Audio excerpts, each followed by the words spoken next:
Hello, everyone. So, thank you for the introduction, Julia. I've given a couple presentations on statistical process control in the past, but I think it's been a couple years, so I figured it was due for a refresher, just to make sure that everyone just remembers kind of the tools that they have available to them. Statistical process control um, allows you to really kind of look at your data and kind of analyze it for ways to look for new or unexpected things.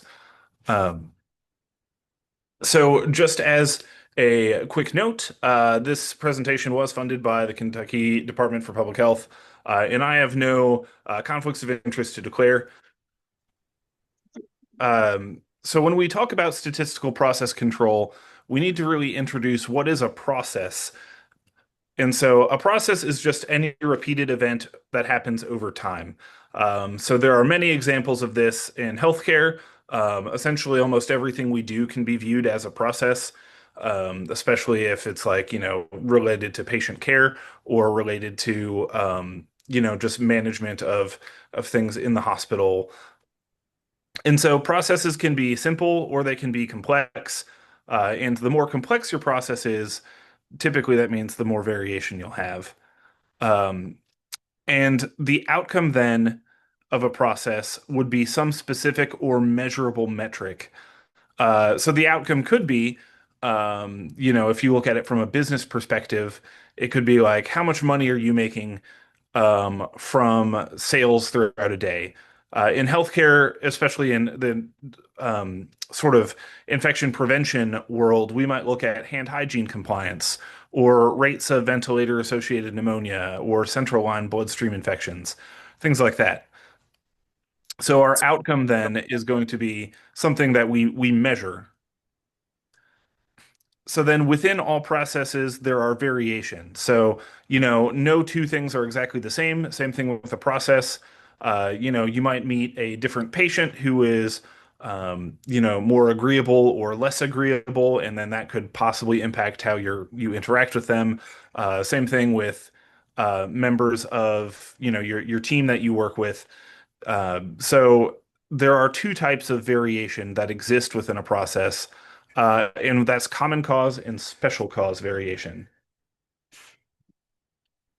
And a quick reminder, everyone, to mute their microphones because I think I'm hearing some background information. Um, so common cause variation then is going to be variation that's naturally occurring in a process, and it's difficult to control. And really, the only way to change common cause variation is to change our process. So that might involve like, completely changing the way things are handled in terms of just everything from top down. So that's less controllable, but it's just natural variation that's going to exist. Special cause variation, though, is not naturally occurring, and it usually is deriving from an external influence. So most of the time, this is caused by something new or not previously encountered, or you might have special cause variation just because you've never looked at a process before and you've never tried to like tamp down and smooth it out. So in the context of healthcare, then special cause variation could be, new employees. So let's say that, we learn our 5 moments of hand hygiene, but sometimes if you're a new employee, you may not have that down all the way. It could be a change in supply and potentially one supply that's a new supply could be more prone to causing infection potentially. This is unlikely, but it is a possibility. Or it could be like an intervention that's being done. So you could cause special cause variation just by intervening in a process. And usually that's good special cause variation because you're hopefully, either increasing, your outcome if it's a good outcome or decreasing your outcome if it's a bad one. Um, and then it could also be changes in your patient population. Just over time, the patients that you see, there might be demographic shift or things like that. So this type of special cause variation could be more like long term. So yeah. As I said, common cause variation, then we can't really change that, but we would expect that when we start measuring things, some amount of variation is due to our common cause variation, and then some amount will be due to our special cause variation. So then statistical process control is a set of tools that allows us to identify special cause variation. So while we will expect to see some amount of variability when we measure data, just because, as I said, things vary, special statistical process control gives us tools to specifically look into and try and identify those special causes, and then that lets us go and further investigate. And so we're going to talk about two main tools, which are run charts and SPC charts. So run charts are trends over time. They track those, and they are useful for when you have like 5 to 25 data points. So you don't necessarily want to have like all the data points you've ever collected on a run chart, because then it becomes hard to read. So if you're looking at say like monthly data collection, right, you don't want to go really beyond 2 years. Um, and one main advantage of run charts is that they're assuming no statistical distribution. So anyone can do a run chart. You can, if you have Excel, you can produce a run chart. Um, and everything you have is based on percentiles for it. So they are relatively simple in their rules for determining special cause variation as well. And so one note is that we use rates instead of frequency. So while you are measuring things, you don't want to just look at raw counts because raw counts like frequency is not easily comparable. Rates have a standardizing factor, and that standardizing factor is what makes them comparable. So if you have, say, your bed days in terms of how many patients were in a bed during a month, right, or central line days in terms of how many days the central line was being used in a month, that might give you a more comparable rate from month to month than, say, if you had just frequency in terms of we had one central line bloodstream infection versus 10. And then one quick note, percentages can be viewed as a rate per 100. So in every case, though, a rate is going to be a numerator, usually your frequency, and then a denominator, which is going to be sort of the observable pool of events that exists.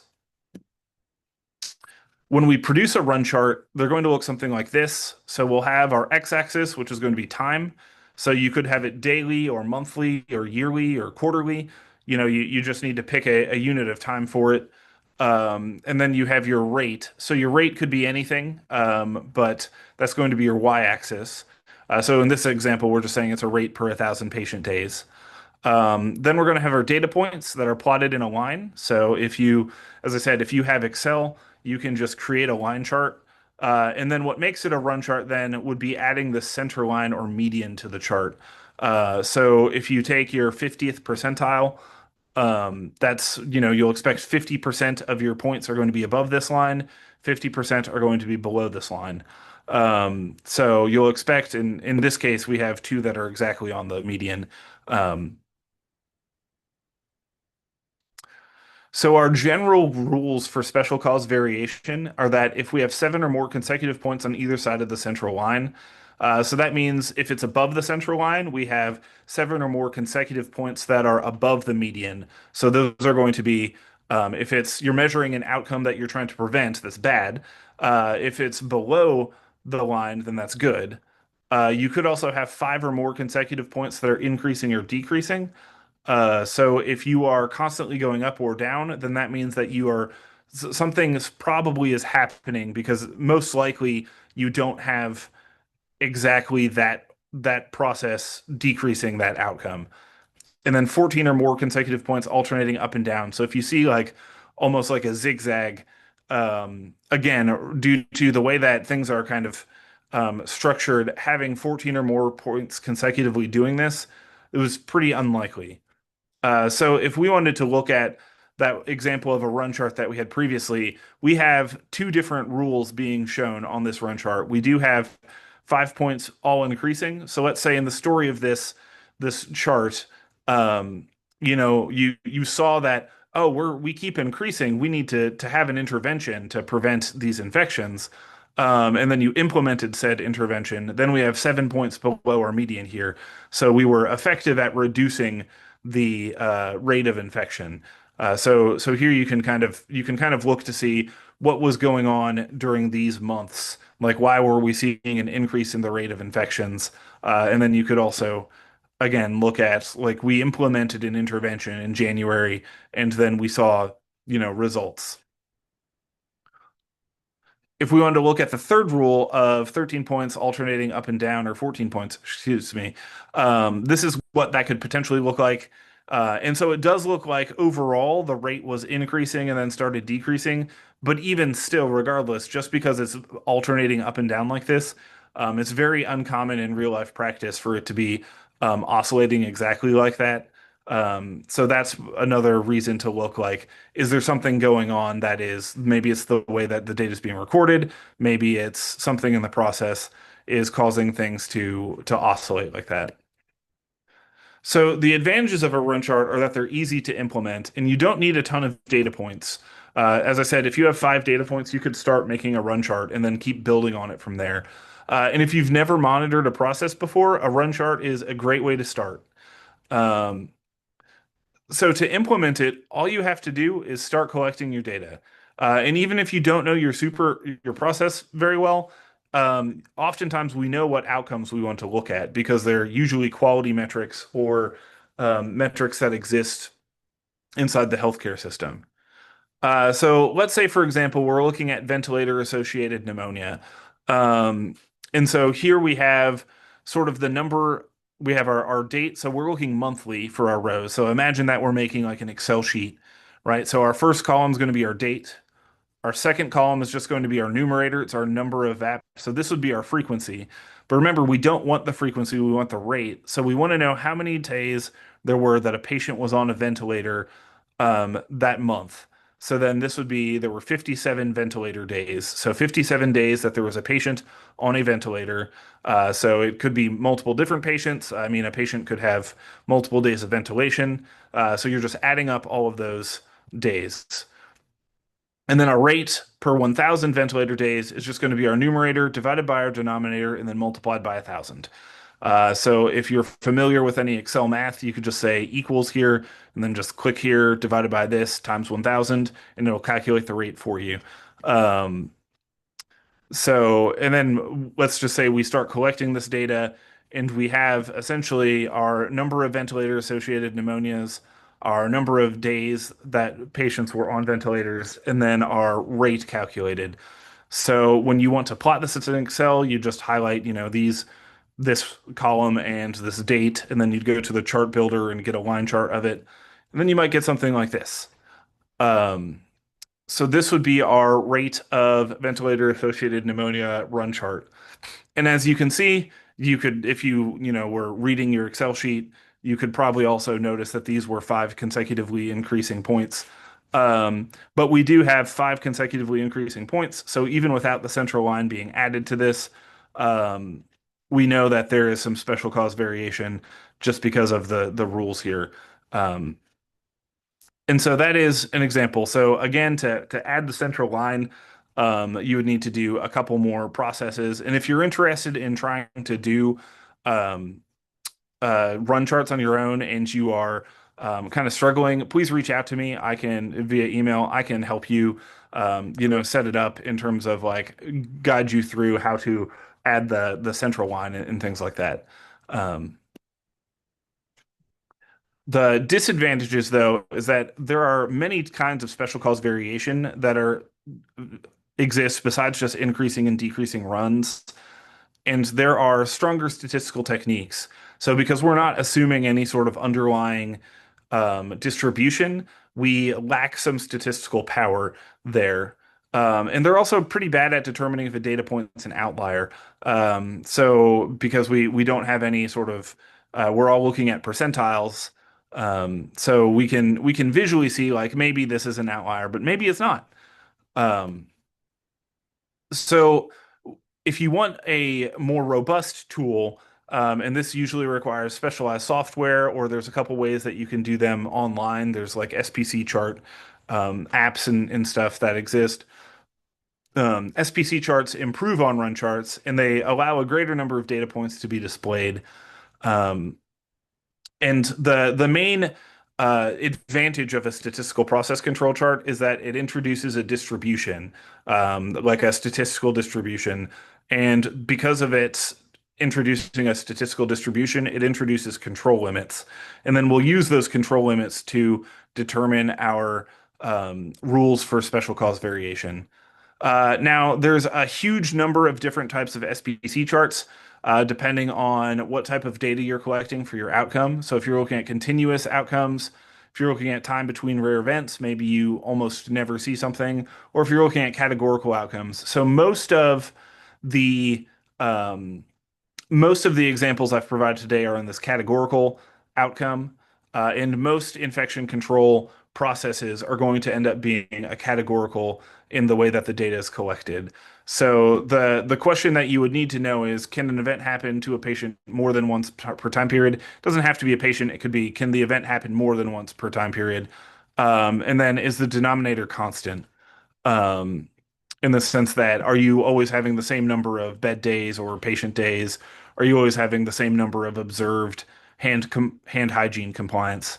Um, but in the most point, you're going to be using either U charts or P charts in a SPC chart. U chart for mean, P chart for percent in terms of you're looking at like just a percentage.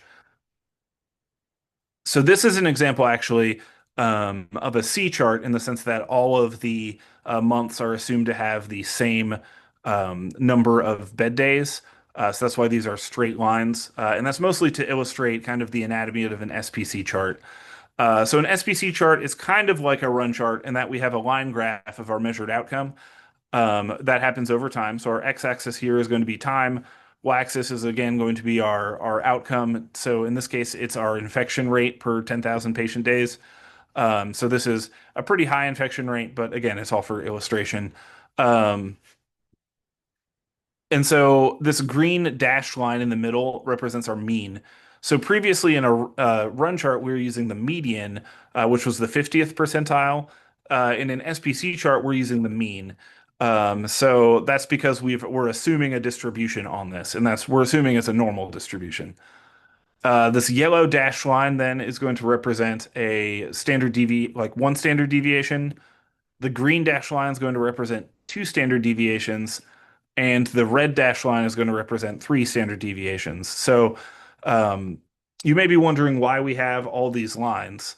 And that's because if you look at a normal distribution, right, our data is centered around the mean. So we'd expect most of our points to be close to that green line. And then some interesting things about a normal distribution is that 68% of our data is going to be within one standard deviation if we have a truly like stable process. We'd expect 95% of our data to be within two standard deviations, and then 99.7% of our data to be within three standard deviations. So what that means then, if we go back to our SPC chart, is that we expect 68%, so almost two-thirds of our data points we would think would be within these yellow lines. We'd expect 95% of our data to be within two standard deviations. So almost all of our lines, 19 out of 20 points, will be within these two. And then 99.7% of our data will be within three standard deviations. So if we ever see a point above or below the red line, we already know that something has happened. That's an outlying data point. Um, and so it's important to note that not all SPC charts use the six standard deviation control limits. Sometimes they only look at three, so they'll just have the red lines. Um, and a way to look at special cause variation then, sorry, I'm trying to keep an eye on the time that I have here. A way to look at our special cause variation is to kind of group these into sort of regions. So you can think of like region A as in within the yellow lines, region B as in within the orange to yellow line, and region C is within the orange and red line here.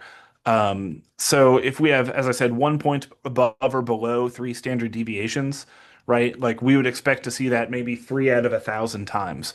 So if we have 36 data points here, then seeing a single thing there is very unlikely.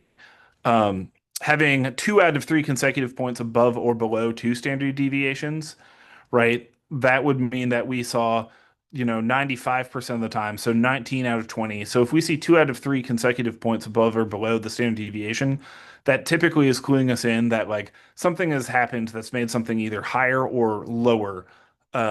Because we might see 1 point and that's not really cause for concern, but when two in a row happen, that's when, or two in a close time period happen, that's when we'd be like, okay, maybe something's going on. Let's investigate this more. If you have 4 or 5 consecutive points above or below one standard deviation, so that would be above the yellow line or below the yellow line here. So in region B, um, that would be also potentially um, a special cause variation because again, it's the fact that they're consecutive points is what is cluing us into it being potentially special cause variation. If it were just points that were happening in general, um, then it wouldn't be too much cause for concern. But when it's consecutive, that's when the temporal relationship kind of shows like, hey, maybe something's happening. And then 8 consecutive points above or below the mean, very similar to our run chart one where we are looking at like, oh, are we staying consistently above or below our sort of measure of central tendency? Um, and so again, if you want to look at it like 1 point above, like outside of zones A, B, and C. So like above on this chart, you don't see it because it doesn't go up that high, but it's possible that you could have a chart where it would go above this line. So then 2 out of 3 consecutive points in zone C. So right inside this section here. And then 4 out of 5 points consecutive in zone B or higher. So that would be potentially B or C. Um, but for the most part, we would expect to see them potentially in B just because they're less likely to be in C. So then if we look at, let's say, an example of here's simulated data. All the data in this has been simulated so far, but we have simulated data. In this case, we have 1 point above our third standard deviation line. So this is a U chart now, because we're not assuming the same sample size in terms of our denominator is not the same every month. So that's why these are kind of like squigglier dash lines. And so I've highlighted red the special cause variation here. So we have 1 point above three standard deviations, right? So this is once again cause for concern because we don't expect to see this ever in our, well, not ever, but 3 out of 1,000 times again. And so I may have 36 time points here, but seeing 1 point above this is cause for concern. If we wanted to look at another um, example, right? So let's say that we are looking at a different infection. And so what we may see here is that we have 4 out of 5 consecutive points above one standard deviation. So if you look, we have one, two, three, and then four. So this one almost on its own is an outlier, but we have these other three here. And so we could be saying like, okay, there might be something happening that is showing that there are um, 4 out of 5 consecutive points. Now, you could also have 4 out of 5 consecutive points, could also mean if these 2 points were swapped, and so we had 1 point here, then we dipped down, and then we had these other three exactly the same, that could still be considered 4 out of 5 consecutive points. If we wanted to look at an example of the 2 out of 3 in this above two standard deviations, then this would be where we would show it here. So we've kind of, again, identified that something happened during these months where we were higher than normal for sort of a prolonged period of time. And then this one we have an example of um, several points. So we have more than 8 consecutive points below the mean. So this would be potentially an example of something good, right? Maybe we did an intervention in January of 2019, and then we saw a decrease in infection rates. So statistical process control charts have a lot of advantages, but there are some things that we need to consider, and that you need a stable baseline So realistically speaking, you would need 12 points without any special cause variation to be your first 12 points, because otherwise the you may not have the correct assumptions about your statistical distribution. And generally speaking, you'll need at least 25 data points. So what that means is you might need like almost 2 years worth of data before you could really start using an SPC chart. Whereas a run chart, you could start using after like 6 months. Um, and an important thing to think about is that if you're trying to look at a process and you haven't done anything to control it, or maybe this is something totally new to you, you should expect special cause variation. It's going to happen. Even if you are trying to control a process, you'll still see special cause variation. And that special cause variation will exist, on that chart for a period of time. Like if you're doing the rolling 2 years, if you see special cause variation, that will persist on that chart until it essentially stops being depicted. So that's not necessarily a bad thing. It's just to note that, it will show up there. Um, there's also some considerations as well. So as I said about the stable baseline, if you have um, only like say 5 or 6 data points, it looks like things are relatively well under controlled in this left-hand side. But if we had more baseline data, we might see like, oh, we're actually going to be potentially above our our upper control limit. So this is an example of some statistical process control software. Um, so as I said, there are a couple different softwares you can use and online tools to do statistical process control. So that's where the screenshot's from. But the point is to illustrate that if we have our stable baseline, then we can better tell our current data if it's actually in control or not. Because if we get rid of our baseline data, then suddenly everything looks fine. Aggregation could also cause issues, and this is true of run charts as well. So let's say that this is what we have here, right? We have sort of an out of control process, but it is going downward, right? So we see that we are improving the process, um, but it's out of control in the beginning, and then it's decreasing kind of over time. If we were to, instead of aggregating this monthly, if we were to aggregate it quarterly, right, then we have just smoothed out our special cause variation. Now, in a run chart, this could still show like, oh, we're still decreasing 5 months in a row. So that's still special cause variation to show that we've done something. But from the SPC chart rules, there's no special cause variation at all in this chart. So that's one way that if you get too if you reduce the number of points you have by too many, that could potentially cause issues. Um, and so SPC charts can be intimidating, and it may require structuring your collected data in pretty specific ways, especially if you're using a one of those weird SPC charts for like a non-normal distribution, like the time between events or the like that type of thing. That requires a little bit different structure to your data. And so I know that we're just a little bit over time, so I apologize. But the takeaway from this is that run charts and SPC charts are powerful tools for identifying changes in process for further investigation. And that's the goal, is to identify like, hey, something happened, we should investigate more. Um, and they're not intended to replace clinical judgment in a healthcare setting. They're intended to supplement it.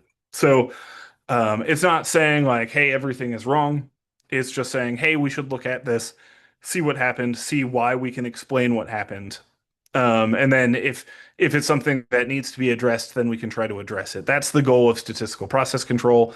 It's not just to have numbers to then, like just say, oh, we're doing really poorly. Because again, if you've never done statistical process control, um, you will see a lot of out of control processes. And that's, as I said, that's totally fine. That's going to happen. And that's all. So, as I said, feel free to email me. I can If you all don't know my email, Julia, or someone else can give you my email address, or I can put it in the comments here, um, in the chat. But yeah, that's all for you guys. Hopefully, that was an educational endeavor, and you all have a great rest of the day. Thank you very much, Stephen. And I am putting your email in the chat as we speak. So if anybody needs it, we will leave it there. Thank you very much.